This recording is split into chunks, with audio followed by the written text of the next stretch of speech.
Adventure 9 in The Return of Sherlock Holmes by Sir Arthur Conan Doyle. The Adventure of the Three Students. It was in the year 95 that a combination of events into which I need not enter caused Mr. Sherlock Holmes and myself to spend some weeks in one of our great university towns, and it was during this time that the small but instructive adventure which I am about to relate befell us. It will be obvious that any details which would help the reader exactly to identify the college or the criminal would be injudicious and offensive. So painful a scandal may well be allowed to die out. With due discretion, the incident itself may, however, be described, since it serves to illustrate some of those qualities to which my friend was remarkable. I will endeavour in my statement to avoid such terms as would serve to limit the events to any particular place, or give a clue as to the people concerned. We were reading at the time in furnished lodgings close to a library where Sherlock Holmes was pursuing some laborious researches in early English charters, researches which led to results so striking that they may be the subject of one of my future narratives. Here it was that one evening we received a visit from an acquaintance, Mr. Hilton Soames, tutor and lecturer at the College of St. Luke's. Mr. Soames was a tall, spare man of a nervous and excitable temperament. I had always known him to be restless in his manner, but on this particular occasion he was in such a state of uncontrollable agitation that it was clear something very unusual had occurred. "I trust, Mr. Holmes, that you can spare me a few hours of your valuable time. We have had a very painful incident at St. Luke's, and really, but for the happy chance of your being in town, I should have been at a loss what to do." "I am very busy just now, and I desire no distractions," my friend answered. "I should much prefer that you called in the aid of the police." "No, no, my dear sir. Such a course is utterly impossible. When once the law is evoked, it cannot be stayed again, and this is just one of those cases where, for the credit of the college, it is most essential to avoid scandal. Your discretion is as well known as your powers, and you are the one man in the world who can help me. I beg you, Mr. Holmes, to do what you can." My friend's temper had not improved since he had been deprived of the congenial surroundings of Baker Street. Without his scrap-books, his chemicals, and his homely untidiness, he was an uncomfortable man. He shrugged his shoulders in ungracious acquiescence, while our visitor, in hurried words, and with much excitable gesticulation, poured forth his story. "I must explain to you, Mr. Holmes, that to-morrow is the first day of the examination for the Fortescue Scholarship. I am one of the examiners. My subject is Greek, and the first of the papers consists of a large passage of Greek translation which the candidate has not seen. This passage is printed on the examination paper, and it would naturally be an immense advantage if the candidate could prepare it in advance. For this reason great care is taken to keep the paper secret. To-day, about 3 o'clock, the proofs of this paper arrived from the printers. The exercise consists of half a chapter of Thucydides. I had to read it over carefully, as the text must be absolutely correct. At 4:30 my task was not yet completed. I had, however, promised to take tea in a friend's room, so I left the proof upon my desk. I was absent rather more than an hour.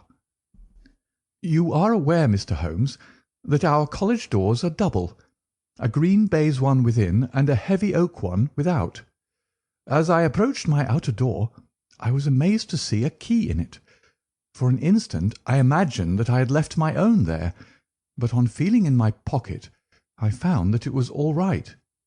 The only duplicate which existed, so far as I knew, was that which belonged to my servant Bannister, a man who has looked after my room for 10 years, and whose honesty is absolutely above suspicion. I found that the key was indeed his, that he had entered my room to know if I wanted tea, and that he had very carelessly left the key in the door when he came out. His visit to my room must have been within a very few minutes of my leaving it. His forgetfulness about the key would have mattered little upon any other occasion, but on this one day it has produced the most deplorable consequences. The moment I looked at my table, I was aware that someone had rummaged among my papers. The proof was in 3 long slips. I had left them all together. Now I found that one of them was lying on the floor, one was on the side table near the window, and the third was where I had left it. Holmes stirred for the first time. The first page on the floor, the second in the window, the third where you left it, said he. Exactly, Mr. Holmes. You amaze me. How could you possibly know that? Pray continue your very interesting statement. For an instant I imagined that Bannister had taken the unpardonable liberty of examining my papers. He denied it, however, with the utmost earnestness, and I am convinced that he was speaking the truth. The alternative was that some one passing had observed the key in the door, had known that I was out, and had entered to look at the papers. A large sum of money is at stake, for the scholarship is a very valuable one, and an unscrupulous man might very well run a risk in order to gain an advantage over his fellows. Bannister was very much upset by the incident. He had nearly fainted when we found that the papers had undoubtedly been tampered with. I gave him a little brandy and left him collapsed in a chair while I made a most careful examination of the room. I soon saw that the intruder had left other traces of his presence beside the rumpled papers. On the table in the window were several shreds from a pencil which had been sharpened. A broken tip of lead was lying there also. Evidently the rascal had copied the paper in a great hurry, had broken his pencil, and had been compelled to put a fresh point to it. Excellent, said Holmes, who was recovering his good humour as his attention became more engrossed by the case. Fortune has been your friend. This was not all. I have a new writing table with a fine surface of red leather. I am prepared to swear, and so is Bannister, that it was smooth and unstained. Now I found a clean cut in it about 3 inches long, not a mere scratch, but a positive cut. Not only this, but on the table I found a small ball of black dough or clay with specks of something which looks like sawdust in it. I am convinced that these marks were left by the man who rifled the papers. There were no footmarks and no other evidence as to his identity. I was at my wits' end when suddenly the happy thought occurred to me that you were in town, and I came straight round to put the matter into your hands. Do help me, Mr. Holmes. You see my dilemma. Either I must find the man, or else the examination must be postponed until fresh papers are prepared, and since this cannot be done without explanation, there will ensue a hideous scandal, which will throw a cloud not only on the college but on the university. Above all things, I desire to settle the matter quietly and discreetly. I shall be happy to look into it, and to give you such advice as I can, said Holmes, rising and putting on his overcoat. The case is not entirely devoid of interest. Had anyone visited you in your room after the papers came to you? Yes, a young Dowlat Ras, an Indian student who lives on the same stair, came in to ask me some particulars about the examination. For which he was entered? Yes. And the papers were on your table? To the best of my belief, they were rolled up. But might be recognised as proofs? Possibly. No one else in your room? No.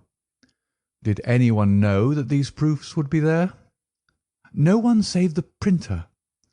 Did this man Bannister know? No, certainly not.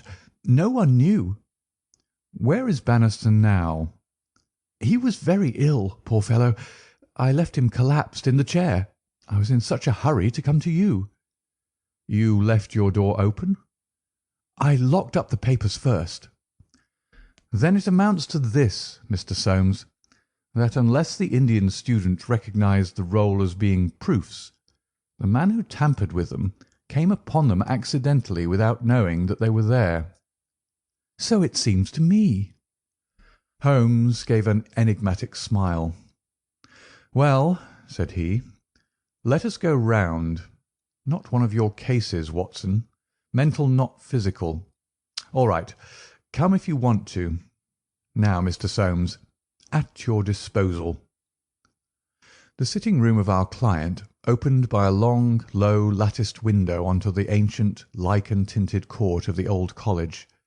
A Gothic arched door led to a worn stone staircase. On the ground floor was the tutor's room. Above were 3 students, one on each story. It was already twilight when we reached the scene of our problem. Holmes halted and looked earnestly at the window. Then he approached it, and standing on tiptoe with his neck craned, he looked into the room. "He must have entered through the door. There is no opening except the one pane," said our learned guide. "Dear me," said Holmes, and he smiled in a singular way as he glanced at our companion. "Well, if there is nothing to be learned here, we had best go inside." The lecturer unlocked the outer door and ushered us into his room. We stood at the entrance while Holmes made an examination of the carpet. "I am afraid there are no signs here," said he. "One could hardly hope for any upon so dry a day. Your servant seems to have quite recovered. You left him in a chair, you say. Which chair?" "By the window there." "I see. Near this little table. You can come in now. I have finished with the carpet. Let us take the little table first. Of course, what has happened is very clear. The man entered and took the papers sheet by sheet from the central table. He carried them over to the window table because from there he could see if you came across the courtyard, and so could effect an escape." "As a matter of fact, he could not," said Soames, "for I entered by the side door." "Ah, that's good. Well, anyhow, that was in his mind. Let me see the 3 strips. No finger impressions. No. Well, he carried over this one first, and he copied it. How long would it take him to do that, using every possible contraction? Quarter of an hour, not less. Then he tossed it down and seized the next. He was in the midst of that when your return caused him to make a very hurried retreat. Very hurried, since he had not time to replace the papers which would tell you that he had been there. You were not aware of any hurrying feet on the stair as you entered the outer door?" "No, I can't say I was." "Well, he wrote so furiously that he broke his pencil, and had, as you observe, to sharpen it again. This is of interest, Watson. The pencil was not an ordinary one. It was above the usual size, with a soft lead. The outer colour was dark blue, the maker's name was printed in silver lettering, and the piece remaining is only about 1.5 inches long. Look for such a pencil, Mr. Soames, and you have got your man. When I add that he possesses a large and very blunt knife, you have an additional aid." Mr. Soames was somewhat overwhelmed by this flood of information. "I can follow the other points," said he, "but really, in this matter of the length—" Holmes held out a small chip with the letters N.N. and a space of clear wood after them. "You see?" "No, I fear that even now—" "Watson, I have always done you an injustice. There are others. What could this N.N. be? Is it the end of a word? You are aware that Johann Faber is the most common maker's name. Is it not clear that there is just as much of the pencil left as usually follows the Johann?" He held the small table sideways to the electric light. "I was hoping that if the paper on which he wrote was thin, some trace of it might have come through upon this polished surface. No, I see nothing. I don't think there is anything more to be learned here. Now for the central table. This small pellet is, I presume, the black doughy mass you spoke of. Roughly pyramidal in shape and hollowed out, I perceive. As you say, there appear to be grains of sawdust in it. Dear me, this is very interesting. And the cut, A positive tear, I see. It began with a thin scratch and ended in a jagged hole. I am much indebted to you for directing my attention to this case, Mr. Soames. Where does that door lead to?" "To my bedroom." "Have you been in it since your adventure?" "No, I came straight away for you." "I should like to have a glance around. What a charming old-fashioned room! Perhaps you will kindly wait a minute until I have examined the floor. No, I see nothing. What about this curtain? You hang your clothes behind it. If anyone were forced to conceal himself in this room, he must do it there, since the bed is too low and the wardrobe too shallow. No one there, I suppose." As Holmes drew the curtain, I was aware, from some little rigidity and alertness of his attitude, that he was prepared for an emergency. As a matter of fact, the drawn curtain disclosed nothing but 3 or 4 suits of clothes hanging from a line of pegs. Holmes turned away and stooped suddenly to the floor. "Hello! What's this?" said he. It was a small pyramid of black putty-like stuff, exactly like the one upon the table of the study. Holmes held it in his open palm in the glare of the electric light. "Your visitor seems to have left traces in your bedroom as well as in your sitting-room, Mr. Soames." "What could he have wanted there?" "I think it is clear enough. You came back by an unexpected way, and so he had no warning until you were at the very door. What could he do? He caught up everything which would betray him, and he rushed into your bedroom to conceal himself." "Good gracious, Mr. Holmes! Do you mean to tell me that all the time I was talking to Bannister in this room we had the man prisoner if we had only known it?" "So I read it." "Surely there is another alternative, Mr. Holmes. I don't know whether you observed my bedroom window." "Lattice-paned, lead framework, 3 separate windows, one swinging on hinge and large enough to admit a man." "Exactly, and it looks out on an angle of the courtyard so as to be partly invisible. The man might have effected his entrance there, left traces as he passed through the bedroom, and finally, finding the door open, have escaped that way." Holmes shook his head impatiently. "Let us be practical," said he. "I understand you to say that there are these 3 students who use this stair, and are in the habit of passing your door." "Yes, there are." "And they are all in for this examination?" "Yes." "Have you any reason to suspect any one of them more than the others?" Soames hesitated. "It is a very delicate question," said he. "One hardly likes to throw suspicion where there are no proofs." "Let us hear the suspicions. I will look after the proofs." "I will tell you, then, in a few words, the character of the 3 men who inhabit these rooms. The lower of the 3 is Gilchrist, a fine scholar and athlete, plays in the rugby team and the cricket team for the college, and got his blue for the hurdles and the long jump. He is a fine, manly fellow. His father was the notorious Sir Jabez Gilchrist, who ruined himself on the turf. My scholar has been left very poor, but he is hard-working and industrious. He will do well. The second floor is inhabited by Daulat Ras, the Indian. He is a quiet, inscrutable fellow, as most of those Indians are. He is well up in his work, though his Greek is his weak subject. He is steady and methodical. The top floor belongs to Miles McLaren.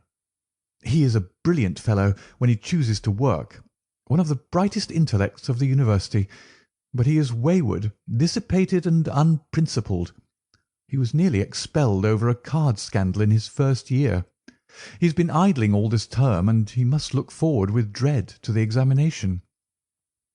"Then it is he whom you suspect?"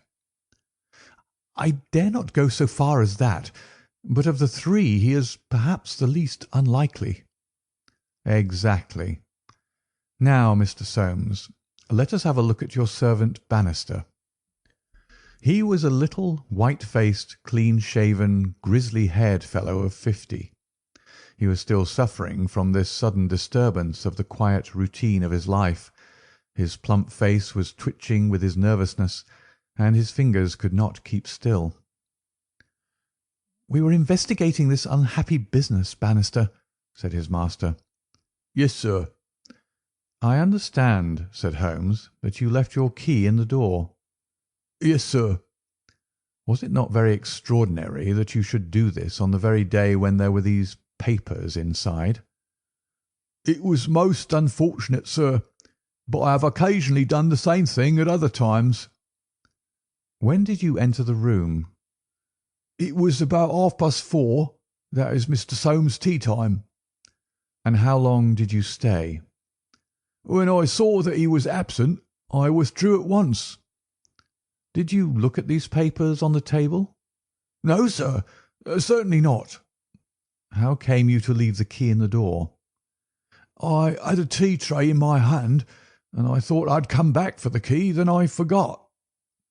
"Has the outer door a spring lock?" "No, sir." "Then it was open all the time?" "Yes, sir." "Anyone in the room could get out?" "Yes, sir." "When Mr. Soames returned and called for you, you were very much disturbed?" "Yes, sir. Such a thing has never happened during the many years that I've been here. I nearly fainted, sir." "So I understand. Where were you when you began to feel bad?" "Where was I, sir? Why, here, near the door." "That is singular, because you sat down in that chair over yonder near the corner. Why did you pass these other chairs?" "I don't know, sir. It didn't matter to me where I sat." "I really don't think he knew much about it, Mr. Holmes. He was looking very bad, quite ghastly." "You stayed here when your master left?" "Only for a minute or so. Then I locked the door and went to my room." "Whom do you suspect?" "Oh, I would not venture to say, sir. I don't believe there is any gentleman in this university who is capable of profiting by such an action. No, sir, I'll not believe it." "Thank you. That'll do," said Holmes. "Oh, one more word. You have not mentioned to any of the three gentlemen whom you attend that anything is amiss?" "No, sir, not a word." "You haven't seen any of them?" "No, sir." "Very good. Now, Mr. Soames, we will take a walk in the quadrangle, if you please." 3 yellow squares of light shone above us in the gathering gloom. "Your 3 birds are all in their nests," said Holmes, looking up. "Hullo! What's that? One of them seems restless enough." It was the Indian, whose dark silhouette appeared suddenly upon his blind. He was pacing swiftly up and down his room. "I should like to have a peep at each of them," said Holmes. "Is it possible?" "No difficulty in the world," Soames answered. "This set of rooms is quite the oldest in the college, and it is not unusual for visitors to go over them. Come along, and I will personally conduct you." "No names, please," said Holmes as we knocked at Gilchrist's door. A tall, flaxen-haired, slim young fellow opened it, and made us welcome when he understood our errand. There were some really curious pieces of mediaeval domestic architecture within. Holmes was so charmed with one of them that he insisted on drawing it in his notebook, broke his pencil, had to borrow one from our host, and finally borrowed a knife to sharpen his own. The same curious accident happened to him in the rooms of the Indian, a silent, little, hook-nosed fellow who eyed us askance and was obviously glad when Holmes's architectural studies had come to an end. I could not see that in either case Holmes had come upon the clue for which he was searching. Only at the third did our visit prove abortive. The outer door would not open to our knock, and nothing more substantial than a torrent of bad language came from behind it. "I don't care who you are. You can go to blazes," roared the angry voice. "Tomorrow's the exam, and I won't be drawn by anyone." "A rude fellow," said our guide, flushing with anger as we withdrew down the stair. Of course he did not realize that it was I who was knocking, but none the less his conduct was very uncourteous, and indeed, under the circumstances, rather suspicious. Holmes's response was a curious one. "Can you tell me his exact height?" he asked. "Really, Mr. Holmes, I cannot undertake to say. He is taller than the Indian, not so tall as Gilchrist. I suppose 5 foot 6 would be about it." "That is very important," said Holmes. "And now, Mr. Soames, I wish you good night." Our guide cried aloud in his astonishment and dismay. "Good gracious, Mr. Holmes, you are surely not going to leave me in this abrupt fashion. You don't seem to realise the position. To-morrow is the examination. I must take some definite action to-night. I cannot allow the examination to be held if one of the papers has been tampered with. The situation must be faced." "You must leave it as it is. I shall drop round early to-morrow morning and chat the matter over. It is possible that I may be in a position then to indicate some course of action. Meanwhile you change nothing. Nothing at all." "Very good, Mr. Holmes." "You can be perfectly easy in your mind. We shall certainly find some way out of your difficulties. I will take the black clay with me, also the pencil cuttings. Good-bye." When we were out in the darkness of the quadrangle, we again looked up at the windows. The Indian still paced his room. The others were invisible. "Well, Watson, what do you think of it?" Holmes asked as we came out into the main street. "Quite a little parlour game. A sort of 3-card trick, is it not? There are your 3 men. It must be one of them. You take your choice. Which is yours? The foul-mouthed fellow at the top. He's the one with the worst record. And yet that Indian was a sly fellow also. Why should he be pacing his room all the time? There is nothing in that. Many men do it when you are trying to learn anything by heart." He looked at us in a queer way. "So would you if a flock of strangers came in on you when you were preparing for an examination next day, and every moment was of value. No, I see nothing in that. Pencils, too, and knives always satisfactory. But that fellow does puzzle me." "Who?" "Why, Bannister, the servant. What's his game in the matter?" "He impressed me as being a perfectly honest man." "So he did me. That's the puzzling part.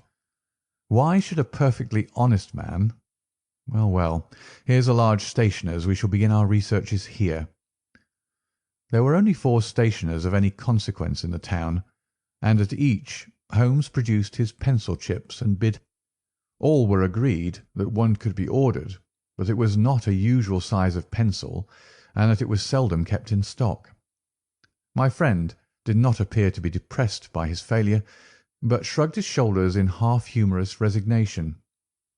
"No good, my dear Watson.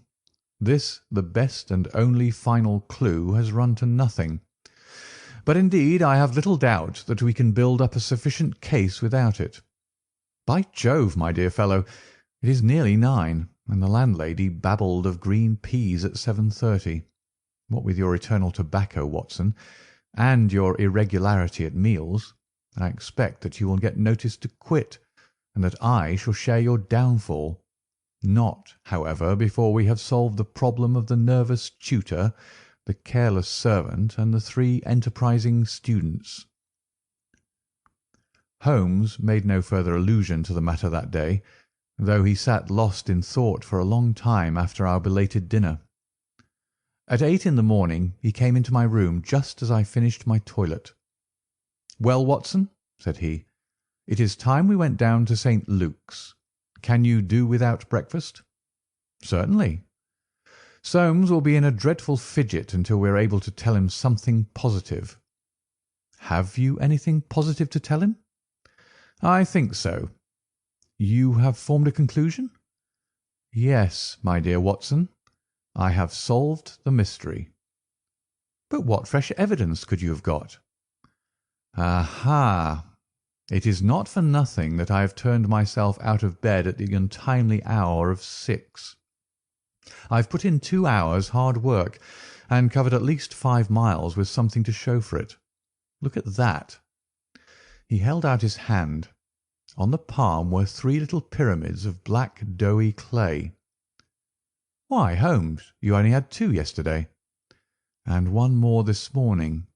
It is a fair argument that wherever number 3 came from is also the source of numbers 1 and 2. Eh, Watson? Well, come along and put friend Soames out of his pain." The unfortunate tutor was certainly in a state of pitiable agitation when we found him in his chambers. In a few hours the examination would commence, and he was still in the dilemma between making the facts public and allowing the culprit to compete for the valuable scholarship. He could hardly stand still, so great was his mental agitation, and he ran towards Holmes with two eager hands outstretched. "Thank Heaven that you've come! I feared that you had given it up in despair. What am I to do? Shall the examination proceed?" "Yes, let it proceed by all means." "But this rascal?" "He shall not compete." "You know him?" "I think so. If this matter is not to become public, we must give ourselves certain powers and resolve ourselves into a small private court-martial. You there, if you please, Soames. Watson, you here. I'll take the armchair in the middle. I think that we're now sufficiently imposing to strike terror into a guilty breast. Kindly ring the bell." Bannister entered, and shrank back in evident surprise and fear at our judicial appearance. "You will kindly close the door," said Holmes. "Now, Bannister, will you please tell us the truth about yesterday's incident?" The man turned white to the roots of his hair. "I've told you everything, sir." "Nothing to add?" "Nothing at all, sir." "Well, then, I must make some suggestions to you. When you sat down on that chair yesterday, did you do so in order to conceal some object which would have shown who had been in the room?" Bannister's face was ghastly. "No, sir, certainly not." "It is only a suggestion," said Holmes suavely. "I frankly admit that I am unable to prove it, but it seems probable enough. Since the moment that Mr. Soames's back was turned, you released the man who was hiding in that bedroom." Bannister licked his dry lips. "There was no man, sir." "Ah, that's a pity, Bannister. Up to now you may have spoken the truth, but now I know that you have lied." The man's face set in sullen defiance. "There was no man, sir." Come, come, Bannister. "No, sir, there was no one." "In that case you can give us no further information. Would you please remain in the room? Stand over there near the bedroom door. Now, Soames, I am going to ask you to have the great kindness to go up to the room of young Gilchrist and to ask him to step down into yours." An instant later the tutor returned, bringing with him the student.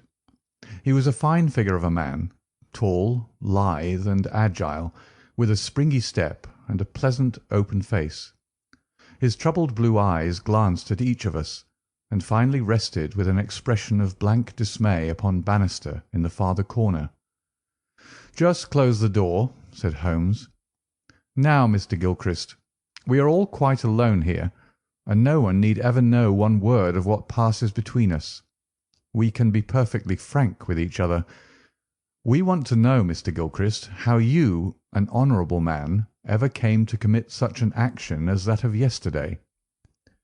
The unfortunate young man staggered back and cast a look full of horror and reproach at Bannister. "No, no, Mr. Gilchrist, sir. I never said a word. Never one word," cried the servant. "No, but you have now," said Holmes. "Now, sir, you must see that after Bannister's words your position is hopeless, and that your only chance lies in a frank confession." For a moment Gilchrist, with upraised hand, tried to control his writhing features. The next he had thrown himself on his knees beside the table, and burying his face in his hands, he had burst into a storm of passionate sobbing. "Come, come," said Holmes kindly. "It is human to err, and at least no one can accuse you of being a callous criminal. Perhaps it would be easier for you if I were to tell Mr. Soames what occurred, and you can check me where I am wrong. Shall I do so? Well, well, don't trouble to answer. Listen and see that I do you no injustice. From the moment, Mr. Soames, that you said to me that no one, not even Bannister, could have told that the papers were in your room, the case began to take a definite shape in my mind. The printer one could, of course, dismiss. He could examine the papers in his own office. The Indian I also thought nothing of. If the proofs were in a roll, he could not possibly know what they were. On the other hand, it seemed an unthinkable coincidence that a man should dare to enter the room, and that by chance on that very day the papers were on the table. I dismissed that. The man who entered knew that the papers were there. How did he know? When I approached your room, I examined the window. You amused me by supposing that I was contemplating the possibility of someone having in broad daylight, under the eyes of all these opposite rooms, forced himself through it. Such an idea was absurd. I was measuring how tall a man would need to be in order to see, as he passed, what papers were on the central table. I am 6 feet high, and I could do it without an effort. No one less than that would have a chance. Already, you see, I had reason to think that if one of your 3 students was a man of unusual height, he was the most worth watching of the 3. I entered, and I took you into my confidence as to the suggestions of the side table. Of the centre table I could make nothing, until in your description of Gilchrist you mentioned that he was a long-distance jumper. Then the whole thing came to me in an instant, and I only needed certain corroborative proofs, which I speedily obtained. What happened with this young fellow had employed his afternoon at the athletic grounds, where he had been practising the jump. He returned carrying his jumping shoes, which are provided, as you are aware, with several sharp spikes. As he passed your window, he saw by means of his great height these proofs upon your table, and conjectured what they were. No harm would have been done had it not been that, as he passed your door, he perceived the key which had been left by the carelessness of your servant. A sudden impulse came over him to enter, and see if they were indeed the proofs. It was not a dangerous exploit, for he could always pretend that he had simply looked in to ask a question.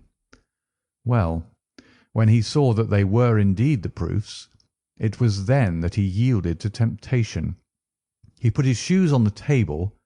What was it you put on that chair near the window? Gloves, said the young man. Holmes looked triumphantly at Bannister. He put his gloves on the chair, and he took the proofs, sheet by sheet, to copy them. He thought the tutor must return by the main gate, and that he would see him. As we know, he came back by the side gate. Suddenly he heard him at the very door. There was no possible escape. He forgot his gloves, but he caught up his shoes and darted into the bedroom. You observe that the scratch on that table is slight at one side, but deepens in the direction of the bedroom door. That in itself is enough to show us that the shoe had been drawn in that direction, and that the culprit had taken refuge there. The earth round the spike had been left on the table, and a second sample was loosened and fell into the bedroom. I may add that I walked out to the athletic grounds this morning, saw that tenacious black clay is used in the jumping pit, and carried away a specimen of it, together with some of the fine tan or sawdust which is strewn over it, to prevent the athlete from slipping. Have I told the truth, Mr. Gilchrist? The student had drawn himself erect. Yes, sir, it is true, said he. Good heavens! Have you nothing to add? Cried Soames. Yes, sir, I have, but the shock of this disgraceful exposure has bewildered me. I have a letter here, Mr. Soames, which I wrote to you early this morning, in the middle of a restless night. It was before I knew that my sin had found me out. Here it is, sir. You will see that I have said I have determined not to go in for the examination. I have been offered a commission in the Rhodesian police. and I am going out to South Africa at once." "I am indeed pleased to hear that you did not intend to profit by your unfair advantage," said Soames. "But why did you change your purpose?" Gilchrist pointed to Bannister. "There is the man who set me in the right path," said he. "Come now, Bannister," said Holmes. "It will be clear to you from what I have said that only you could have let this young man out, since you were left in the room and must have locked the door when you went out. As to his escaping by that window, it was incredible. Can you not clear up the last point in this mystery and tell us the reasons for your action?" "It was simple enough, sir. If you only had known, but with all your cleverness it was impossible that you could know. Time was, sir, when I was butler to old Sir Jabez Gilchrist, this young gentleman's father. When he was ruined I came to the college as servant, but I never forgot my old employer, because he was down in the world. I watched his son all I could for the sake of the old days.